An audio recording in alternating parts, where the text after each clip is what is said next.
Jast and Nepro insisted upon accompanying us. We attempted to dissuade them, saying that we could follow along with the others, thus saving them the inconvenience.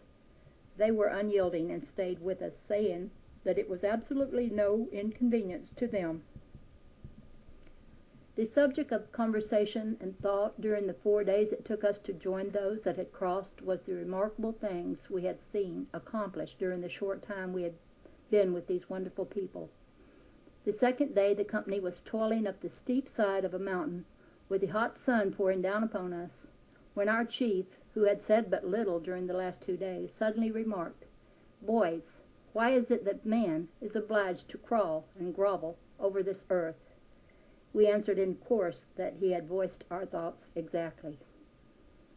He went on to say, "How is it, if a few are able to do the things we have seen accomplished, that all men cannot accomplish the same things?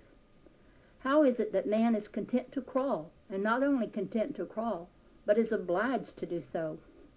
If man was given dominion over all things, he was certainly given power to fly above the birds. If this is his dominion, why has he not asserted this dominion long ago? The fault must certainly be in man's own mind. This must all have come about by man's own mortal concept of himself. He has only been able in his own mind to see himself crawling. Thus he has only been able to crawl." Then Jas took up the thought and said, "You are perfectly right. It is all in man's consciousness. He is limited or unlimited, bound or free, just as he thinks. Do you think that the men you saw walk across the stream yesterday to save themselves the inconvenience of this trip are in any way special creations any more than you are? No, they are not created in any way different from you. They do not have one atom more power than you were created with. They have, by the right use of their thought forces, developed their God-given power. The things you have seen accomplished while you have been with us, you yourselves can accomplish just as fully and freely. The things you have seen are accomplished in accord with definite law, and every human being can use the law if he will." The talk ended here, and we went on and joined the 52 who had crossed, then proceeded to the village. Next chapter. Located in this village was the Healing Temple. It is claimed that only words of life, love, and peace have ever been given expression in this temple since its erection, and the vibrations are so potent that nearly all who pass through the temple are instantly healed. It is also claimed the words of life, love, and peace have been used and sent out so long from the temple, and the vibrations emanating from them are so strong that should words of inharmony and imperfection be used at any time, they would have no power. We were told that this is an illustration of what takes place in man. If he would practice sending forth words of life, love, harmony, peace, and perfection, he would in a short time not be able to utter an inharmonious word. We attempted to use inharmonious words and found in each instant that we could not even utter them. This temple was the destination of those of the company who were seeking healing. It is the custom for the masters who are in the vicinity to congregate at this village at certain intervals for a season of devotion and instruction to those who wish to avail themselves of the opportunity.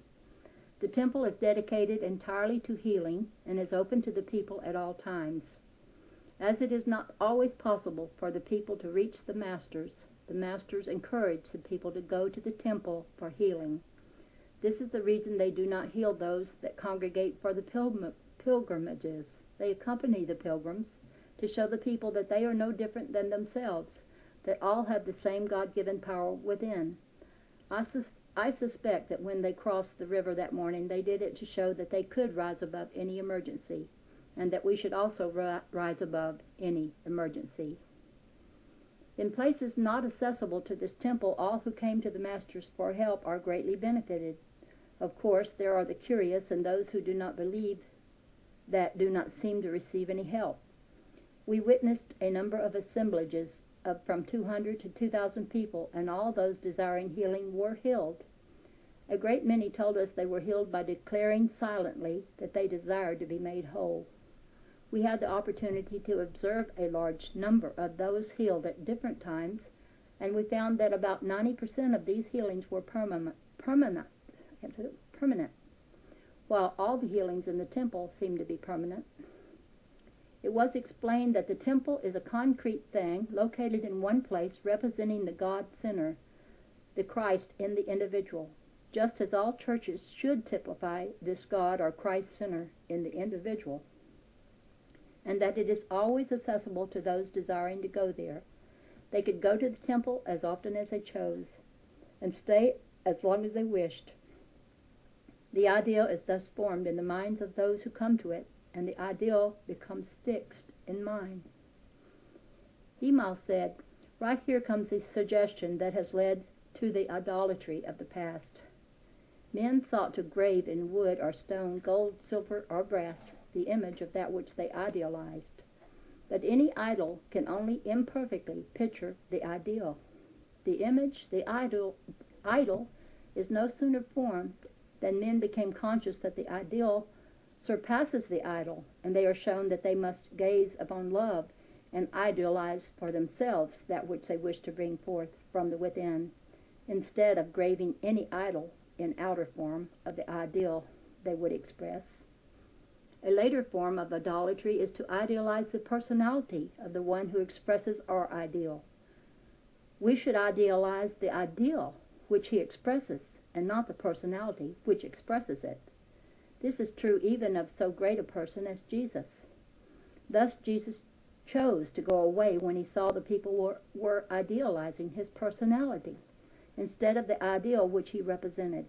They sought to make him their king, only realizing that he could supply them with every outer need, not recognizing that they within themselves had the power to supply their every need, and that this they must do as he himself had done.